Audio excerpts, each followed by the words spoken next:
আসসালামু আলাইকুম বন্ধুরা। আজকে আমি রান্না করেছিলাম মুরগির মাংস। তো মুরগির মাংস তো সচরাচর আমরা সবাই রান্না করতে পারি। তো আজকে আমি রান্না করেছিলাম বাটা মশলা দিয়ে। বাটা মশলা দিয়ে কিন্তু যে কোনো জিনিস রান্না করলে অনেক মজা হয়, কিন্তু একটু কষ্ট কমানোর জন্য আমরা চেষ্টা করি সবসময় গুঁড়া মশলা দিয়ে করার। তো আজকে হাতে অনেক সময় ছিল, তাই নিজে হাতে মশলা বেটেই আমি রান্নাটা করলাম। তো এখানে আমি সব কিছুই দিয়ে একসাথে সুন্দরভাবে কষিয়ে নিচ্ছিলাম। পেঁয়াজটা কিন্তু আমি একবারেই ভেজে নিয়েছিলাম লাল লাল করে। পেঁয়াজ কিন্তু কাঁচা থাকতে থাকতে অন্য মশলা দেওয়া যাবে না। আর মাংসের ক্ষেত্রে সবসময় একটা কথা মনে রাখবেন যে যত সুন্দর মশলা কষাবেন আপনার মাংসের টেস্টও ঠিক ততটাই সুন্দর আসবে। এই কথাটা মাথায় রেখে যদি কেউ মাংস রান্না করে তাহলে তার মাংস দিয়ে আর কোনো বাজে গন্ধ আসে না, আর খেতেও অনেক মজা হয়। এখানে মশলাটা খুব সুন্দর করে কষিয়ে নিচ্ছিলাম। এই দেখেন একবারে ভাজা ভাজা হয়ে গেছে। পাতিলে যখন একবারে লেগে যাচ্ছিল আমি ততক্ষণ পর্যন্ত এটি কষিয়েছি, বরং তারপর পর্যন্তও কষিয়েছি। মশলাটা সুন্দরভাবে কষানো হয়ে গেলে এখানে আমি একে একে মাংসগুলো দিয়ে দিচ্ছিলাম। তো আমি এখানে 1 কেজি পরিমাণে মাংস নিয়েছিলাম। মাংসর আমি সবগুলো বড় বড় পিস করে সুন্দর করে কেটে নিয়েছিলাম।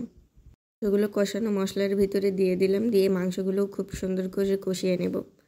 এখানে কিন্তু আমি মাংসগুলো ঢাকনা দিয়ে ঢেকে ঢেকে কষিয়ে নেব, যাতে এর ভিতর থেকে যে পানিগুলো আছে সেগুলো বেরিয়ে যায়, আর আমি সেই পানিগুলোই এই মুরগির গায়ে বসিয়ে দিয়ে খুব ভালোভাবে কষিয়ে নিতে পারি।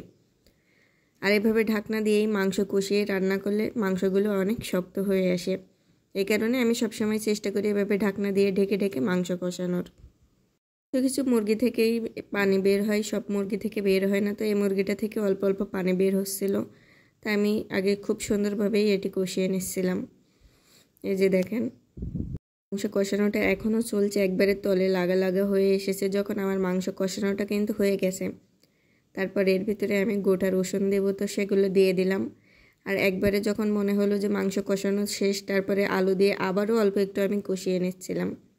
যত সময় না একবারে পাতিলে লেগে পুড়ে যাওয়ার মতো হয় আমি তত সময় মাংসটা কষাবো। মাংস সুন্দরভাবে না কষালে আমার কাছে একটুও খেতে ভালো লাগে না। কষানো শেষ হয়ে গেলে তো এখন এর ভিতরে আমি পরিমাণ মতো পানি দিয়ে দিলাম। আলুটা সেদ্ধ হবে তেমনই পানি দিতে হবে কিন্তু। তো দেখেন মাংসটা কিন্তু প্রায় হয়ে এসেছে। তো এখন এর ভিতরে আমি দিয়ে দেবো 4টা কাঁচামরিচ, সুন্দর ফ্লেভার আসার জন্য। আর তাছাড়া আমি এই কাঁচামরিচগুলো ভাতে নিয়ে খেতে অনেক পছন্দ করি, এজন্য আমি এগুলো দেই। হাতে দিয়ে নিলাম আমার হাতে বানানো জিরার গুঁড়া আর গরম মশলার গুঁড়া। আমি কিন্তু এর আগে মশলা কষানোর সময় বাটা জিরাও ব্যবহার করেছি। তো এটাই ছিল আমার রান্নার শেষ লোক। কেমন হয়েছে অবশ্যই জানাবেন।